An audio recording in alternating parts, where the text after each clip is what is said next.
Hey, yo, it's Guido coming at you with the Tactics Talk, guys. Welcome back. Thanks for tuning in to this episode. I appreciate your support as always. We are here with World of Tanks and me in my Super Hellcat once again on the map called something like Kharkov.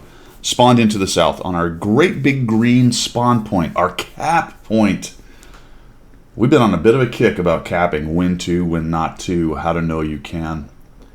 You know, I had an interesting thing said to me by one of the community out there. They said something to the effect of, you know, Guido, before I started watching your videos, I thought you capped to win. I thought about that for a second, and I said, you know, that's an interesting way to put it, because you don't win by capping, but you can win by capping. The question is, how do you win this game? How do you win this game? Capping is one of the ways, and I say it over and over. If you're going to cap, you have to set the conditions to cap. If the conditions to cap are not set, your cap attempt is going to be unsuccessful. What does that look like? We got a great example right here. I will start off by saying you don't have to worry about capping if you take out every hit point and tank the enemy has. That is setting the conditions for cap in spades.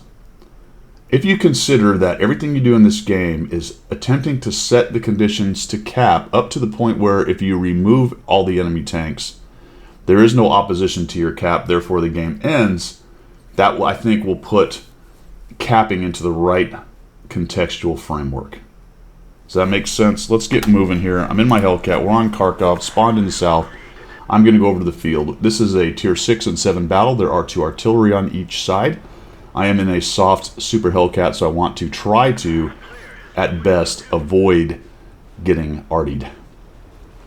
Really, in this tank, you want to avoid anyone getting shots at you, because once they switch to HE, it really starts to hurt. I'm in a dynamic platoon, so I did not come into this game with these guys. I just grabbed the dynamic platoon, and we're off to the races. I'm going to come to a pretty standard bush. The danger with this bush is everybody and their mother knows that it's here, and there's usually somebody like me sitting in it. So do not be surprised if you get blind fired in this bush, either by arty or people just shooting through.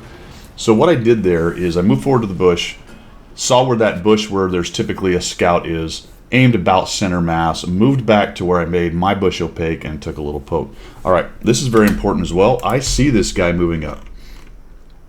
T20 is moving up. I figure he's a medium, doesn't have great camo. He may light somebody in that bush, and in the 3 seconds that person's sixth sense takes to go off, or the amount of time his reaction noticing he's lit, because he's also lit maybe the T20, I might get a shot, and guess what I do? I'm already pre-aimed. Bink, we hit him.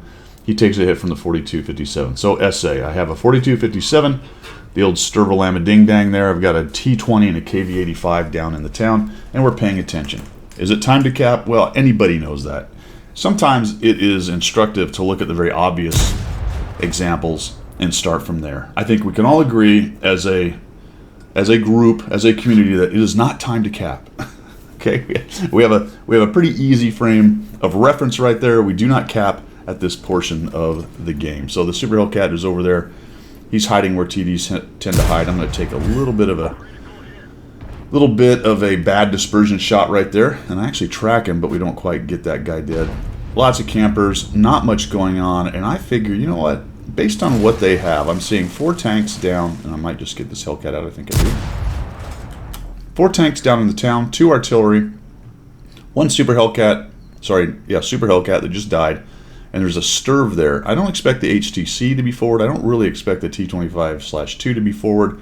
I really don't think there's a lot of guys up here. T20 hasn't seen anybody poking. He's been kind of looking. So I'm going to go up to nearby where the bush is that the T20 was in while he moves forward. And see, as he goes up and over that hill, he's not seeing anybody poking. That just makes me feel like there's nobody here. Okay. What happens in situations like this is the team, the T20, the Cromwell, the Thunderbolt, all the guys on my flank will start looking at this, and all of a sudden they'll start saying, oh, we're going to win this flank and we're going to get to that cap. And unfortunately, what their mindset should be right now is, town doesn't look too great, it's doing okay. Let's clean this flank up and then decide. We're not going to automatically push to the cap, we're going to decide. All right, it'll be a decision point. So let's see how that goes. T20 still isn't seeing anyone. There's a Cromwell. This T20 does a nice job on the Cromwell. So Cromwell's moving up, and then we get a T28 HTC. He's down in the middle. I have no idea why he's down there. That's really to our benefit that he's way down there and not sitting up on the hill. That means we have a little bit of time to get rid of this Cromwell while there's really nobody else scary up on that hill. The Sturve might be around somewhere. The Easy 8's down in the valley down there in that little trench. I'll take a bit of a risk right there. I could have got lit by somebody up there. And I'm just going to push around and see what we can do. T20 took that guy down. He's trying to avoid and go already safe. And all of a sudden I find the Sturve right there. I don't know what he's doing. I guess he's AFK, it looks like. He dies quickly, and I'm just hoping that the M44 isn't tracking me right now, because that guy can end your day and or ruin it, especially if I get double tap. They seem to be busy. I would imagine they're kind of busy looking at the M6 and the other guys fighting their dudes in town, because I don't think they were getting many lights over here. The thing about arty players is if they're not getting lights, they're going to go look somewhere else. So if you don't see shots coming in and you know your guys aren't getting lit a whole bunch, more than likely, at least for the moment, an arty player really isn't looking at you. All right, this is where it gets dicey on the decision to cap or push a flank. You can see that we're winning this side. We do have the HTC to deal with, 2 artillery potentially, and whatever else is still camping in the back. So I think we can still all agree, even though this game is going and we have a slight advantage, it's still not the time to rush onto the cap, right? I think we all can agree to that. So I would imagine nearly every player in this game is on the same page up to this point. But this is where it starts to diverge and get a little dicey on exactly what people's follow-on plan is. And unfortunately, I see this guy. Not unfortunately, shoot him. I thought that was the T28. The T28 is going to start coming back. The M44 is making a runner. He didn't get away early enough. The Pudel is sitting right there. I'm going to try to come up here and get another shot on him. There we go. So we've taken spit points off that guy. M44 dies, and decision point. Let's look at it. Well, we're not done with this flank. But I do know, as I look over to the other side of the map, that things don't look like they're going super great in town. I have a Chi-Ri, a Jackson, some camping TDs, and one of the medium over there that's getting pushed by 2 tanks. We have an advantage, 6-3, but I feel like the city's probably going to lose. We still have a Thunderbolt. I don't know why that guy is still back there, but he is. And the Cromwell also is camping up in this bush. Again, no idea why, unless maybe they think they're getting shots down here, but I don't think they are. Hard to tell. But you can't control what the other players are doing. You can only control what you're doing and deal with your own aggressive helpers over here. So at this point, I'm thinking, let's get rid of this Pudel, but I kind of expect that T28 HTC to show up at some point. I'm going to switch around, come over this way, and I'm looking for a shot on the Pudel. Okay, all right, where is he? I don't see him. Then the HTC shows up. He's coming around the corner. I'll zoom out. I know he's coming. He's actually moving faster than I would have thought. Kind of zooming in there. Coming around the corner, he sees me pretty quickly. I try to shoot, and I get thumped for it. So mistake standing in against the HTC. A little bit surprised that he saw me just coming around that corner, but he did. Pudel's being taken on by the T20. We do have these guys kind of sandwiched. I would have really liked one of the T20s to push in on the HTC, but the one down below is doing a nice job. Notice that the city is starting to collapse, and at this point, we need to clear up this flank. We have a Pudel trapped. We have 4 tanks. It would have been really nice if the Thunderbolt and Cromwell had moved up with us. But I think you can already see what's going to happen here. All right? I think anyone... Consider what the next move is for the 1, 2, 3, 4, 5 tanks that are up here in the northwest corner. All right? How much SA do they have about what's going on in the city? How much SA do they have about what's happening to their cap? These are all fast, medium tanks. They can get anywhere on this map at any time. When you set the conditions for capping, one of the conditions is not to have 1, 2, 3, 4, 5, 6, 7, 8, 9 tanks, enemy tanks, to include an artillery, some of which are fast, still on the board, who can easily get back. This will be, to a large extent, map dependent, but if we look at this map, we understand that on the east flank, they've basically won, and they can pretty easily move through those buildings and disengage and get back to their cap before we can cap it out, even if we piled 3 guys on. All right, we're still not done with this flank, though, which is going to cost us time. And I've talked about that in the past, that this game is a lot about time and time management. So come up over here, and this HTC is just really doing a pretty nice job of trying to deal with all this. There we go. We get rid of him. I am exposed to guys down below. I'm going to cut across so I can get down under this ground just a little bit, and I'm headed back. All right, My plan that whole time, the entire time, when I saw what was going on the east side, was to clean this clean this flank up and go back. The conditions for the cap are not set. All right, this is a great example. Look at it. It looks like we've got a great deal over here. We have 5 tanks. Let's just go all pile on the cap. Well, negative. There's an IS. There's a T-25-2. There's a KV-85. They have a lot of heavy hitters. They have a fast E8. They have a decently fast Jackson. They have a T-43. There's only 3 or so of us in the city over there. Basically, our cap is threatened. So go back to what I said at the beginning. The game is not about capping, but it can be won that way. So if I look at that, at this particular situation in that framework, that the game is not about capping, but it can be won that way, and I say, what does it take to cap in this particular game? We don't have it. And if we all jump on cap, they know where we are.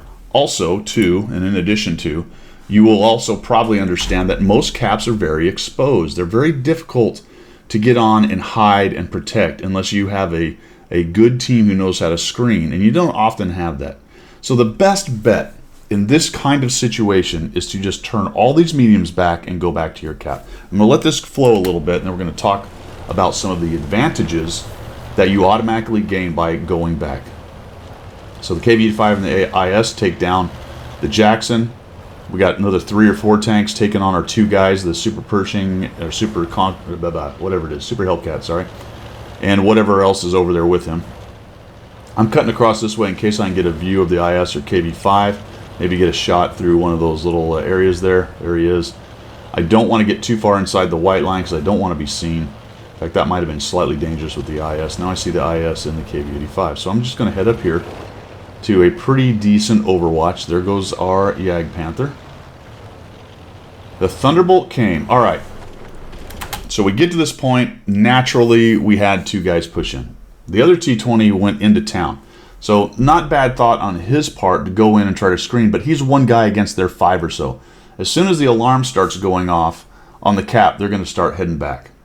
They're going to start heading back. The conditions for capping are not set. All right, let's talk about what I mentioned earlier, some of the advantages of coming back here. The enemy team will see the same thing you're seeing. They'll see that, well, we could push to cap, but our cap is in trouble. And they're probably going to do the same thing we did. Unfortunately, in pubs, they're going to split apart. Okay? Usually. If the majority of your team comes back and the enemy team splits apart, a couple nubs going after the cap and a couple headed back to their cap, you're going to catch out with an advantage their few beat up guys who are pushing into cap, and you're going to take them down. All right? That's the advantage of coming back. You're coming back to take on weakened enemies, clean up their aggressive players, and then if there's any campers that are still sitting back in bushes on their side, or the guys who went back, and they could be aggressive good players that went back too, you can deal with them later with an advantage. That's the general plan. So we're going to wait for the KV-85, see what he's going to do. The one guy that's overextended in there, there's nothing we can do. We're just hoping he kills one of them if he can. Doesn't look like he did. So now it is 9-8, and we've got 2 guys by the cap. What's interesting about those 2 is I don't know why they didn't get on cap. I don't know why she swallowed the fly. Very interesting that they did not over there. Finally, one of them gets on. I think if they would have both got on, there might have been a chance. We're going to do a little lead fire and bloop that guy trying to cross. Nice job by the T-20 spotting him. This T-20 is doing a nice job of screening. Why the Cromwell is not on cap, I don't know. And here's my Thunderbolt buddy. I don't know why he wants to sit right next to me like that. It's very strange. And I'm just waiting. All right, are they going to make a shot at it? So let's look at decision point from the enemy team. I suspect, because there's only 1 guy in cap, and they've won a flank, that 1 or 2 of those, or maybe 3, potentially, are going to come to our cap. Let's see how that goes. That's my suspicion. And look at that. There's one right there. Kind of lucky that hit. I was really aimed right at him. Decent shell velocity on this gun. A little bit better on the lead fire, but only a crit, no damage. And again, no idea why this guy does this, but he does. He drives up here and does not do a really good job of getting of hiding behind this rock. He's being hit, so I don't know why he doesn't understand he needs to turn around. He's trying to cap, right? This is what our guys are trying to do. Now the Jackson has gone back. He's resetting the T-20. He's resetting the T-20, and we're taking a look at this. What do we do next? All right, now I know that the KV-85 is engaged with the T-20. I don't know where the 25-2 is, but I know where the Jackson is. I'm not overly worried now at this point that the T-25/2 is going to be able to get onto the cap and cap it out. Our two T-20s and the Cromwell have done a decent job dealing with those guys. The T-20 has at least slowed down the KV-85 from going back. So we've secured our cap, and now you can flex back into their guys that are still alive. T-20's beat up. Cromwell's beat up. And we'll push back up into here. We see the T-25 too. I don't know if I get this kill. I think I do. There we go. So we knock him down. Jackson's pushing in. And we'll come up here. Basically, it's clean up on aisle 2.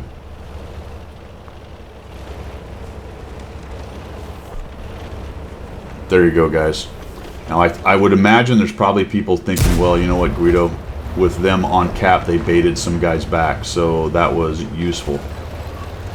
I would much rather go back to our cap and regroup, put all our guns together, kill their guys pushing on cap from a defensive position, especially since they're probably going to be beat up, and then go back and deal with their guys that went back to the cap. Because the last thing they saw was us absolutely swarming this flank and winning it. There's no real reason to push down to their cap and put a guy on and let them know that that's what we did. Keep them guessing. Some guys will peel back and head back to cap. They have to. They don't have a choice. They just lost their whole flank. So the smart ones will try to go back. If they drive all the way back and find out that none of you went to their cap, they're out of the fight for that amount of time. Remember, this game is about time. You clean up their pushers, and then you come back for those guys. You come back for those guys. There you go. There's my academics on capping. The game is not about capping, but it can be won that way, I think, is the biggest takeaway. I thought this was a great example of how to deal with something like that. 2,150 damage, 5 kills. The other T-20 did a really nice job down in town. Once we won that flank, he pushed in and started working on the guys in town. He basically just outfought all those tanks down in there. It was a nice job on his part. All right, let me know what you think down below. I know there's going to be some disagreement. Some people are probably going to say the push onto cap helps split up the enemy team. I say it's going to split them up anyway when you win the flank that hard. There simply is no reason to go down to cap and attempt to cap in that situation. The conditions had not been set. I would say it was close, but not quite, especially considering the type of tanks they had and the cover of the city to move back onto the cap. Most maps are set up that way. Hey guys, thanks for tuning in. I do appreciate it. Like I said, let me know what you think down below in the comments. Appreciate your support of the channel. If you're looking for other ways to do so, go ahead and check that down in the description, and we will see ya.